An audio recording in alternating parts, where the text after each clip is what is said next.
All right, diving in today, we're looking at something pretty crucial in the world of, well, basically every organization these days. We're talking about automated IAM lifecycle management system design. I mean, it sounds pretty technical, but at its core, it's all about figuring out how we can use automation to manage who gets access to what in the digital world. Yeah, absolutely.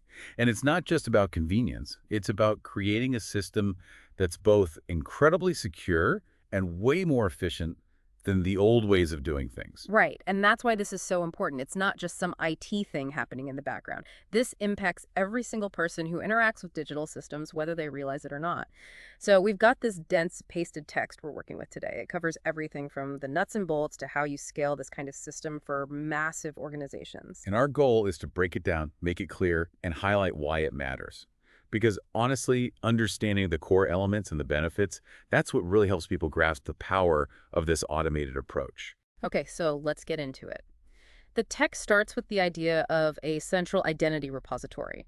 Essentially, this is like the master directory, right? Like if you're using Azure AD, Okta, AWS IAM Identity Center, they all act as that central point for all the users and entities that need access. Precisely. It's the single source of truth, and without it, you just have this chaotic mess. Hmm. Managing identities and permissions becomes a nightmare, a breeding ground for errors and security risks. So that makes sense. You can have one place where everything's managed, but how do you actually control who gets access to what? That's where the policy engine kicks in. Think of tools like OPA, HashiCorp Sentinel, or even AWS CloudFormation Guard. These are where we see policy as code really shining. Policy is code. That sounds pretty techy. It is, but it's super important. Basically, it means we define access rules as code, not through some manual configuration in a clunky interface. So instead of someone manually granting permissions, which is prone to errors, we have these rules automatically enforced. It's more agile, way more auditable, and makes it much easier for organizations to adapt to, new security threats or compliance requirements. Okay, so it's kind of like automating the rulemaking process itself. So the system knows what to do based on the code. Got it. So what happens when someone actually needs access? Like let's say a new employee joins the company. How does that work? Well, that's where workflow automation steps in. Think of platforms like ServiceNow or AWS Step Functions. They orchestrate the whole process. Orchestrate, meaning? It means when that new employee comes on board, instead of a long, drawn-out process with emails flying back and forth, approvals getting stuck, the system handles it all automatically. It checks the policies, routes the requests for approval, and makes sure everything happens in a timely and consistent manner. So less human error, less time wasted. Seems like a win-win. But how do you actually grant that access across all the different systems someone might need to use? That's where the provisioning engine takes over. And a key player here is something called SCIM-compliant connectors.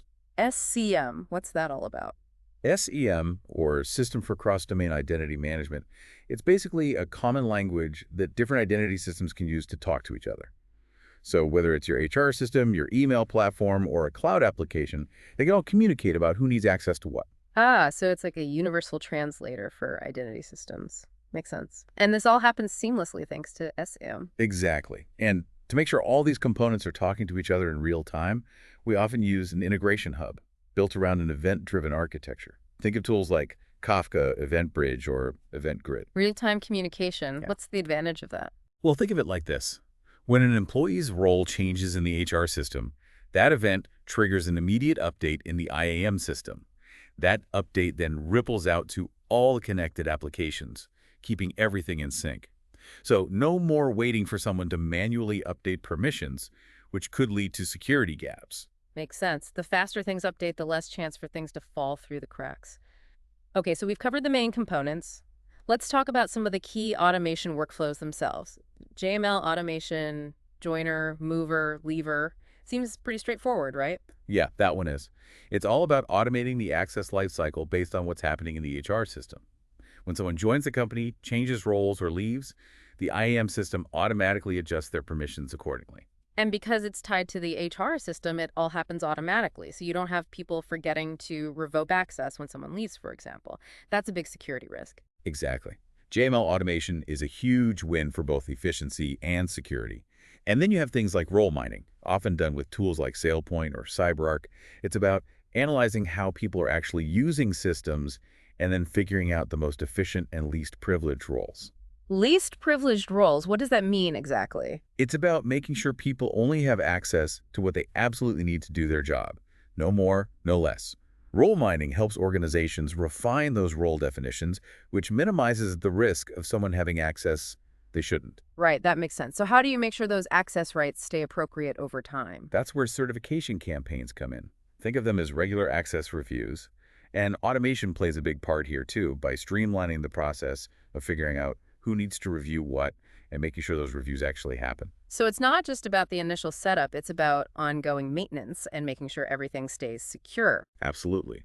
And then you have things like RBAC hybrid for more flexible permission management and SOD controls integrated into the development process to prevent conflicts of interest. And what about empowering users themselves? Right. That's where a self-service portal can be a game changer. It allows users to request access to the resources they need, and the system can automatically approve those requests based on predefined rules and risk assessments. So it's about making things easier for everyone involved while still maintaining that security focus. But what about the technical side of things? Now, on the technical side, you have integrations with things like HR systems, of course, Yeah. but also SIAM for security monitoring and Cloud IAM for multi-cloud environments. And then you have the whole concept of IAM as code tied into GitOps pipelines. Okay, break that down for me. What's the advantage of treating IAM like code? It's basically bringing all the best practices from software development into the world of managing access. Version control, automated testing, streamlined deployments. It all helps make your IAM system more stable, more auditable, and much easier to manage. So you're not just manually configuring things anymore, you're managing it like a software project. Precisely. And for observability, you've got things like metrics dashboards to track performance, and then anomaly detection, using machine learning to spot unusual access patterns that might signal a security threat.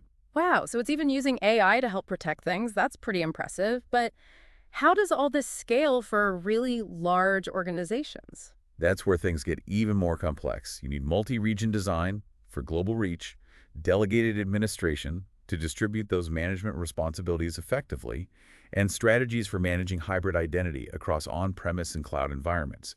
It's a huge challenge to keep it all secure and consistent. So it's a lot to juggle, but it sounds like the benefits are huge too. Absolutely. At the end of the day, automated IAM is all about creating a system that's more secure, more efficient, and ultimately more adaptable to the ever-changing needs of modern organizations. It's like building a security system that's smart enough to evolve with the threats. But beyond the technology itself, I think there's a bigger question here. As organizations become even more complex and rely on this growing web of digital tools, how do we ensure that automated IAM not only protects the organization, but also empowers the individual? It's a balancing act between automation, security, and that human element. Food for thought, I guess.